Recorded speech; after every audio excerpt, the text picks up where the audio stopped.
Today, we have a crazy entitled parent story all about it. We'll get to that in a bit. But first, my dad ignored our birthday, so we ignored his. My parents were getting older and expressed their desire for continuing to live in their home. My brothers and I decided to pool our money together and make elder-friendly modifications to their home to make that possible. During the planning and saving up, my husband took measurements of the bathroom to be able to make a better calculation of costs. And that's when my parents lost it. They accused him of trying to steal their house from them and said he's only wanting the measurements for an advertisement to sell their home. Had this been the first time my parents came up with some BS, I would have been concerned, but it wasn't. So I simply said, "Stop being ridiculous." They got up in flames and started insulting my husband, calling him a thief, a liar, a burglar, somehow measuring the bathroom is the same as violent robbery, and so on. So I told them they can cut their crap or I'm out and they're on their own.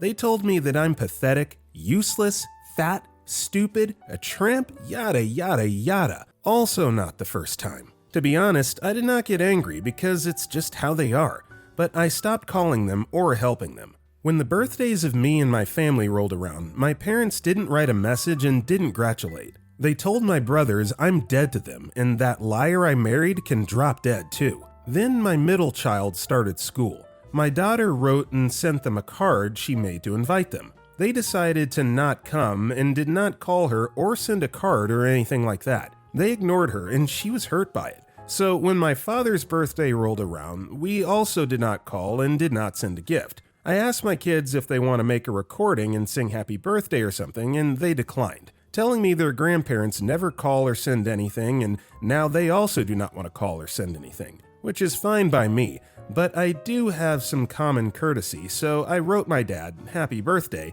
I hope you have a wonderful day and a delicious cake, best regards." My dad replied, "Funny, it was a horrible day. None of you ungrateful kids came by to visit. Nobody called me, nobody sent gifts. I'm deeply ashamed of my so-called kids and wished I never had any at all. From now on, I will stop celebrating as my life is worthless to you and you bring me nothing but pain and shame. I know this game. I'm supposed to feel horrible and cheer him up and beg for forgiveness and so on, but somewhere along the way, I lost my ability to care. I'm simply unbothered by him. So I replied, "Hey Dad, you should try out lavender tea or take a walk. This might help with your mood swings." According to my brother, he is on full mode rage, which made me giggle. Yeah, this is kind of funny. I mean, ordinarily I wouldn't really condone being petty like this, but my goodness, it sounds like the parents, I don't know if they're succumbing to dementia or what, but they're just absolute jerk faces for no reason. And it's like you can't do anything nice for them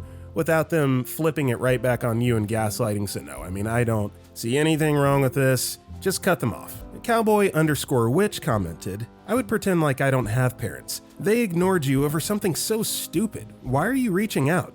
They're narcissists, and you can never do anything right for a narcissist. They'll just always find a reason to talk down to you. Do you really want to keep that in your life? Your kids are moving on and stopped caring. You should just accept they don't act like parents. Never mind reasonable adults, so you shouldn't treat them as such. You got yelled at for trying to be the bigger person. Drop the rope." OP responded saying, "I already tried going no contact, and as stupid as that sounds, all their conditioning worked, and now I feel bad if I'm the one to walk away. However, as they did, I felt great. Free, no guilt, no drama. I'm working on myself and we'll get there, hopefully." Also, hi, my name is Brendan, and if you guys enjoy these entitled parents videos, it'd be awesome if you left a like or left a review if you're listening to our podcast. That said, our next story is "My homophobic mom against LGBT group, and I refuse to help." So the thing about my mom is that she's a very traditional Muslim woman. Last night before her flight back home, we went to my friend's restaurant, which she is the owner of. My friend regularly hosts drag nights, one of which was last night. I mean, I also perform in drag sometimes, so I find this quite fun. Anyways, my mom was there and she made comment after comment after comment. One of those comments was heard clearly by one particular queen who was in fact trans. She absolutely blew up on my mother, calling her a homophobe, saying she's what's wrong with today's society. My mom then defended her words, stating that all trans people should be lined up and beheaded for even thinking of switching their genders because, quote, That's what God made them to be, and they should accept it. This led to a verbal brawl between my mom and several other patrons, calling my mom some words I can't say here. I just sat on the table as my mom was getting ripped apart. She turned to me asking for help, and I said to her, "I warned you this was going to happen. This city and country is very open, and I warned you that I will not come to your defense if you're caught saying insensitive things. You made this bed, now lie in it." The night ended pretty sour, and my mom wouldn't speak to me until the airport. She involved the other members of the family, and it was mixed to mainly my side. My mom just doesn't listen, and we warned her that she will one day pee off the wrong person. And it happened. The city I live in also has a high population of Muslims, but as far as I can see, there's not really much bad blood. Muslims here just mind their business, adjusting and all that. So I really cannot understand my mom's blatant homophobic remarks when I warned her several times that this was gonna bite her in the butt someday. So you can believe whatever you want, right? And homophobia isn't something that can necessarily be untrained from someone's personal beliefs. But with that being said, I do think it's important, especially in today's day and age, to have tact when speaking out publicly about subjects like this. So if you're homophobic and trans people and people in drag bother you, it's probably best to just remove yourself from that situation and certainly don't say anything than to stoke the fire like Mother did in this situation. So yeah, just have to have a better heads up of your surroundings. Unknown14428 commented, "Why bring your very conservative Muslim mother to a place you know hosts drag shows? Your mother's comments obviously aren't right, especially since she mentioned they deserve to be beheaded/killed for who they are. But I also don't understand why you'd bring her there, knowing how she is and what her beliefs are, unless you brought her there to stir up problems and instigate a reaction from her.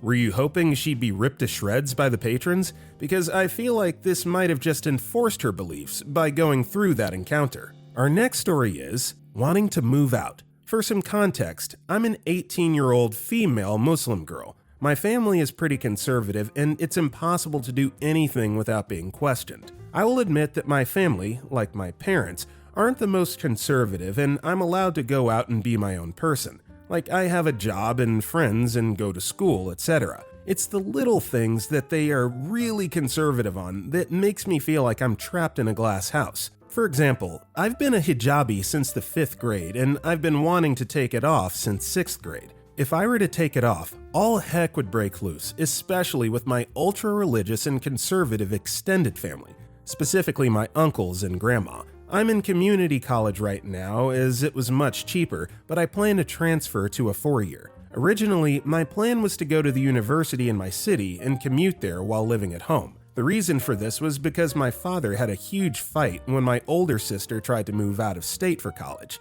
Like, she was miserable. The manipulation was crazy, and he said he'd rather her be a college dropout and get married than move out of state. I hate confrontation, so I was just going to push through for 2 years in uni. But recently, my mom has been talking about my grandma moving back in with us, which I genuinely wouldn't be able to live with. Like, if she moves back in, my life would be miserable. I wouldn't be able to go out. I wouldn't be able to have a life as my uncles would also be over 24/7. My life would suck. I just want to have the freedom to be my own person and live my own life. It's hard to find friends as well because I'm expected to help with the family business at no compensation, and then also juggle school and another job.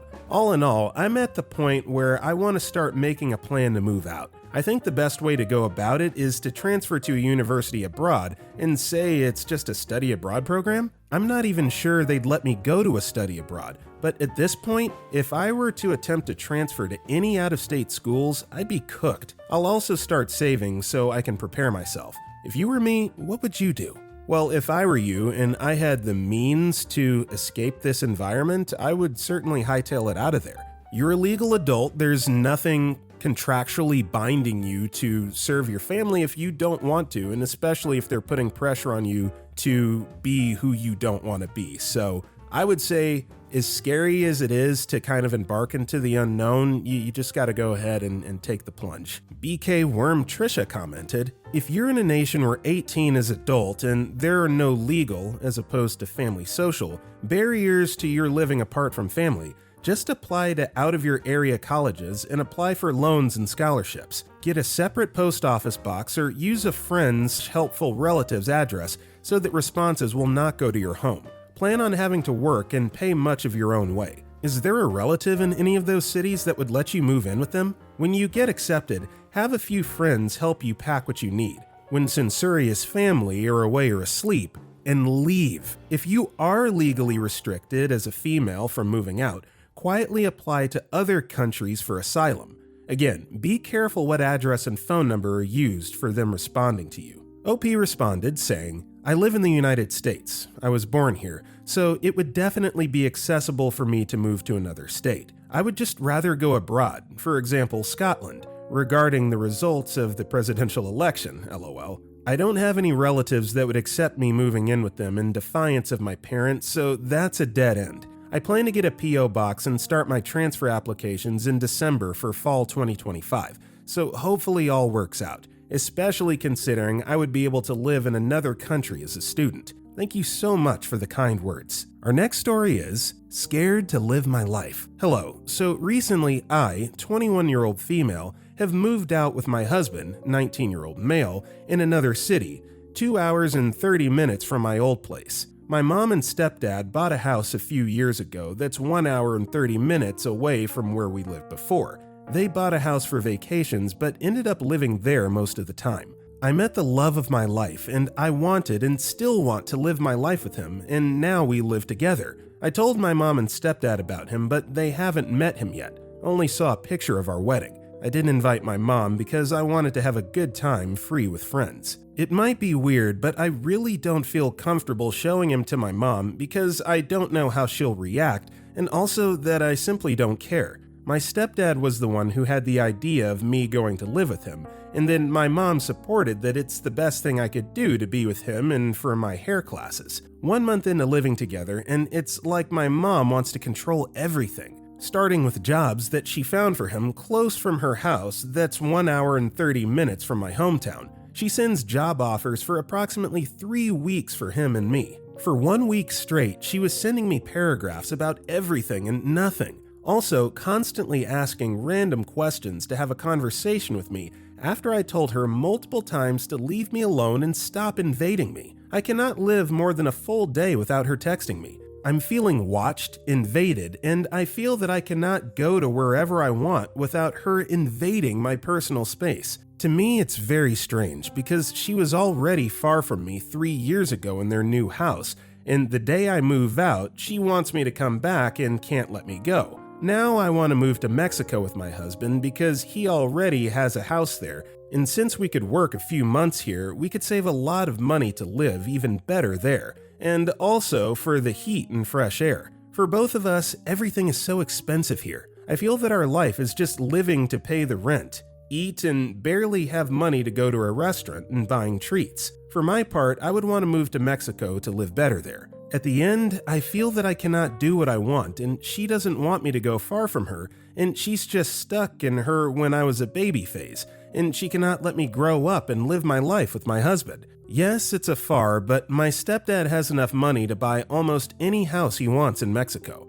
Now it's on them. Short, I want to move to Mexico with my husband, but my emotionally dependent mom would never let me, and it's making me hide a lot of things from her. So reading this, I don't think that there's really anything wrong with the mom here. I mean, she clearly loves her child, but the child wants a little bit of independence. And I say child, but realistically, at least as far as age, is an adult. So OP, look, if you want to move to Mexico or create a little bit of space separation, you go ahead and do that, and mom will figure out a way to adjust. Shadow Fox commented, "You're married. You live with your husband. Your mother gets no say in where you live. This isn't even something she gets a say in. If you and your husband want to move, then do it. You can tell mother as you're in the car driving to Mexico, and you don't need to respond to her texts. Ignore them. Respond when you want. You need to stand your ground now, before you have any kids, and mother wants to take over with that too. How much you tell mother is up to you.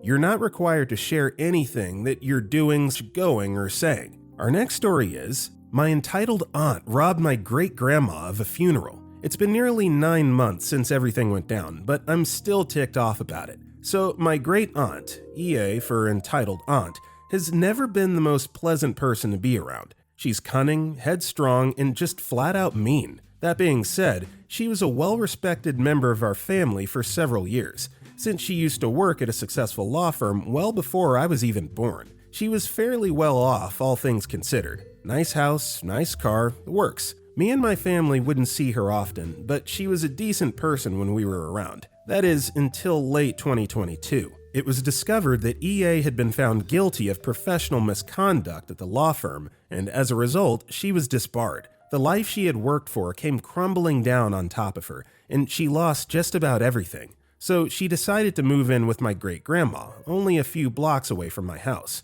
Now, my great-grandma was a lovely woman. She was the type of person that would give her last penny to a homeless person. However, she was 95 at the time, and her dementia was starting to worsen. So when EA moved in, my family just assumed she was there to be a caretaker for my great-grandma, and to an extent she was, albeit not a very good one. EA's true colors started to show after she started remodeling my great-grandma's house. My father's a carpenter, so he was asked to help with the remodeling. He begrudgingly accepted since he didn't have a job and he needed the money. We're by no means a poor family, but keeping the income steady wasn't always easy. While helping with the house, my father would witness EA mistreating my great-grandma on a constant basis. Only verbal abuse from what I can recall, since she still fed and bathed her. Still, seeing this made my dad very angry. To make matters worse, the remodeling was constantly stressing my great-grandma out, though EA could not be bothered to give half of a freak. Towards the latter half of 2023, I tried my hardest to stay away from EA, only going around her if it meant visiting my great-grandma. We knew that she'd pass on eventually, but when it would happen was a guessing game. We thought the funeral was all planned out. My great-grandma told my mom on multiple occasions that when she did eventually pass away, she didn't want a big funeral, just family and friends, and she wanted to be buried next to her husband, my great-grandpa. Apparently, EA had different plans. Upon passing, she wanted to bury my great-grandma straight away in a concrete box. No funeral, no visitation, no coffin. Just shoved in a box and put in the ground. My family was livid, to say the least. It's also worth noting that my great-grandma made the mistake of making EA the power of attorney, which in my home state trumps the deceased party's will, well before she passed. Essentially, EA had all this power and my family could do nothing but try to bargain with her. Here's where the crap storm began. After several lengthy discussions, my grandma eventually convinced EA to at least bury my great-grandma in a coffin instead of a concrete box. Unfortunately, she couldn't convince her to arrange a proper funeral. In late February, earlier this year, my great-grandma passed away at the age of 96. My mom and I were lucky enough to say our final goodbyes to her shortly before she passed. I was apparently the last person to say goodbye to her, as she passed away 15 minutes after I left. Unfortunately, some of my other family members didn't get to say goodbye. My grandparents and EA agreed to do the burial in early March at around 11 a.m. That way, we could all say our goodbyes, then immediately get some lunch afterwards. EA buried my great-grandma an hour and a half early. My grandpa never got to say goodbye to his own mother because my EA claimed that the buriers, quote, wanted to get it out of the way, when in reality, she just wanted to save money. My dad and grandpa didn't end up going to lunch afterwards, and honestly, I don't blame them. EA's basically dead to us now. I'm so freaking ticked off. I'm almost 99% sure EA altered my great-grandma's will while she was still alive,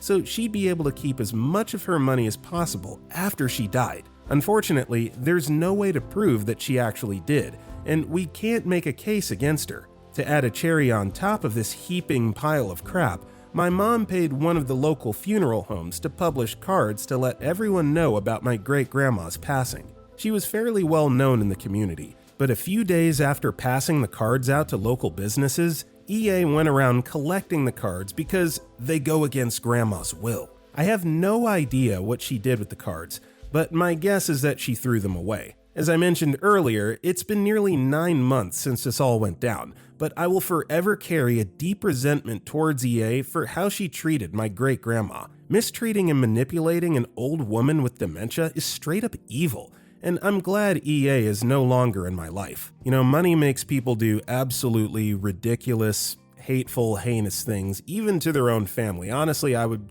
venture to say especially in their own family. It sucks that EA, as OP refers to, is, so cold and heartless. That just sucks. You gotta show a little bit more respect for the deceased. Gobsmack247 commented, "Your 90-plus-year-old grandma was living on her own until the EA lost her job? How was no family member or other care not have been arranged for her prior to this?" Trish Loves Dolphins responded saying, "I have a grandmother who's 91 and a father-in-law who's 90. They both live on their own. Grandma does have a house cleaner and we all pitch in and take her out to lunch/errands whenever she needs. Father-in-law is a completely different story. We just recently had an incident where he was found after 72 hours on the floor. The house was so bad that honestly, I wouldn't have allowed an animal to live in it. He refuses any and all help and refuses to even talk about a facility. When he was released, against doctors' wishes, we went over and cleaned up enough that it's not a biohazard.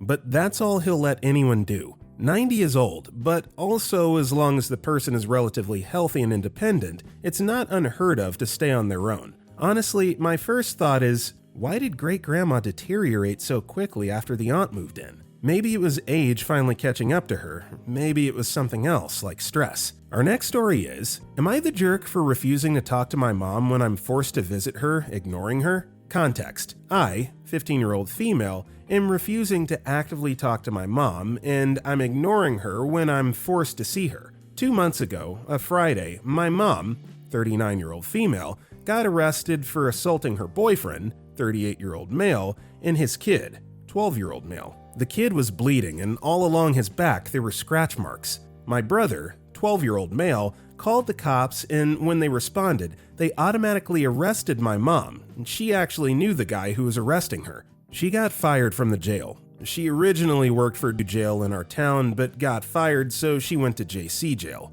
She was in jail for less than 24 hours. She got bailed out by Gigi, her adoptive mom. She then started texting me long butt paragraphs, mostly guilt-tripping, love-bombing, and gaslighting. She was staying at Aunt Angie's, the sister, who also works at the jail. The night it happened, my dad, 39-year-old male, he's now 40. My mom hates Amber, 36-year-old female, my stepmom. She's amazing. She's also a practicing pagan. They also have the same name, Amber, so Amber is pretty blunt and perfect for my dad, who's soft-spoken but very determined. They've been my rocks through all of this, including my boyfriend, 15-year-old male, and my best friend, 15-year-old female. My brother went back with my mom and she deleted photos and video off my camera. I took pictures of the kids' injuries and had gotten a very muffled recording of the whole thing. She essentially started to make fun of me for getting angry at her. She also brought up how I tried to kill myself a few nights before it went down and had ate glass. I've hurt myself before, but that was when I was 11 or 12 due to my parents' divorce,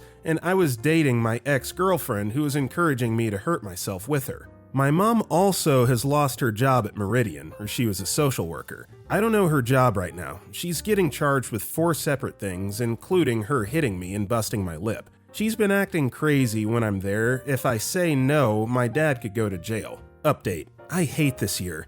So this year has sucked as above. But literally, what life? This is the reason why I'm not a Christian, because if God was real, he would have helped. No hate against the Christian. My boyfriend is a Christian. I'm a pagan/theistic Satanist. So basically, this year in summary: a tornado went through our town, destroying multiple homes and injuring a pastor, which he later died due to his injuries. A kid at my school killed himself. My mom got arrested. My teacher died from colon cancer. My boyfriend's cousin claimed his uncle SA'd her and he was jailed. Unknown if this is true because no idea if they actually did a rape kit. I have to see my mom. My boyfriend's grandmother's house caught on fire. His grandmother and grandpa are in the hospital right now. His cousin Mika was unharmed, was the only one that could walk out fine. Prepared with the knowledge you strangers have given me, I'll be facing my mom in 2 days' time. So wish me the best wishes that I could ask for. I freaking hate this year. Thank you, strangers. So my thoughts on this, I'll be honest, I don't really have a whole lot of thoughts on this. It just kind of seems like a diary of a scattered teenage girl. She clearly has a lot going on, both physically and emotionally, and I just hope that she's able to find people in her life that will lift her up and not drag her down. Product Zilch commented, "Of course you're NTA, but do what you need to do to stay safe from her right now. She won't be able to force you into the situation forever. Play along and make nice if it keeps you safe, because your safety is very important. Document anything she does to you. Photos and videos should be emailed or texted to your dad as soon as you can, and please check the recently deleted folder on your phone in case the evidence is still there. Document her attempt to delete evidence too. By document, I mean write down what happened, the date, the time, and send it to your dad in an email address that your mom doesn't know about it. Don't ever tell her any of this stuff, ever.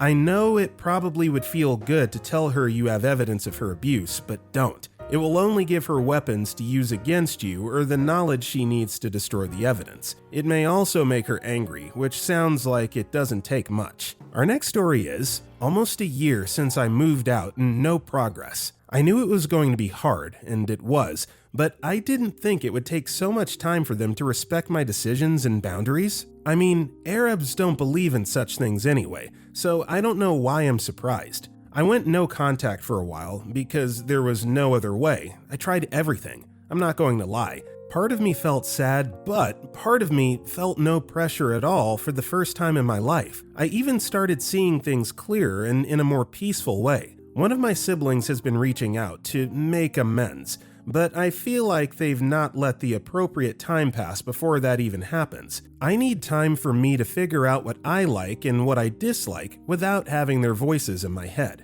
It's like they still care about people's opinion of me. And I get it, no one likes their daughter to be the topic of conversations, but I've never agreed with how things are done and handled, and I actually find it to be quite ridiculous. Plus, it's funny because my own family has been the most judgmental, and they're the ones who've made me feel the worst. I feel like by me welcoming my sibling, they're still trying to control certain aspects because of the things they still say to me and the narrative that's being spoken. And just like, no, I'm not ready yet, and I don't want to go down that rabbit hole again. I have a few friends saying that it seems that they only want to help, and they clearly have never been part of a toxic household dynamic. Also, I've been seeing a non-Muslim who's in the process of converting. My family is totally against it, which has made me doubt the relationship too. But I personally need to go out with him to see if we're compatible and I see a life with him. I take marriage very seriously. Only date to marry kind of thing, and I have to be sure because it's a long-term commitment for me. But by having them in my life, I feel so much pressure to be and to perform a certain way. And what if the guy I'm dating is not the one? I'm so tired of all the pressure. All my life has been this way, and it saddens me because all the people around me have always done whatever they've wanted to, and I feel so behind, if that makes sense. Like, there's so many things I still want to do, but I have my family in the back of my mind. I've also noticed that I have a huge over-people-pleasing issue. I have a really hard time communicating what I want and setting boundaries, and trust issues as well. I'm not sure what to do. I'm not reaching out, to be honest. My sibling is, but I just can't take it anymore, and that make me feel bad, and that have to sacrifice for the family. I was supposed to have dinner with my sibling, but I don't think right now is the time. I would like to post what I was told so that I could get some guidance because I'm just tired, man. I'm glad you were honest, but at the same time, I'm disappointed, confused, and even hurt. You tell my parents that you need time to think, and whenever they don't answer me, you tell me the same thing. But during the time you say you need to think, it's to go to the beach or to the forest, and you leave us in the dark, and it's not fair. I hope you're genuinely thinking and not using that as an excuse so that we just don't bother you, because it's been months since you've even said hello to my parents. But then I found out that for a man, me and your friends, I have to clarify, it is not for either. I got because I want to go. I spent so much time locked in my room. You do have time, so there's no need to rush or reach out if you're not ready. Take your time, process what you're getting ready to say, and then you'll reach out. And if they can't understand that, then they're just going to have to deal. Yamaretsu commented, I think you have your answer. Follow your gut feeling and tell them you'll reach out when you're ready and leave it at that. Make sure you stay safe. Good luck. With that being said, that's all the time we have for today. If you enjoyed today's video, drop a like and a comment below, and if you want to check out our other videos, check the video on the right. With that being said, I'll see you all next time.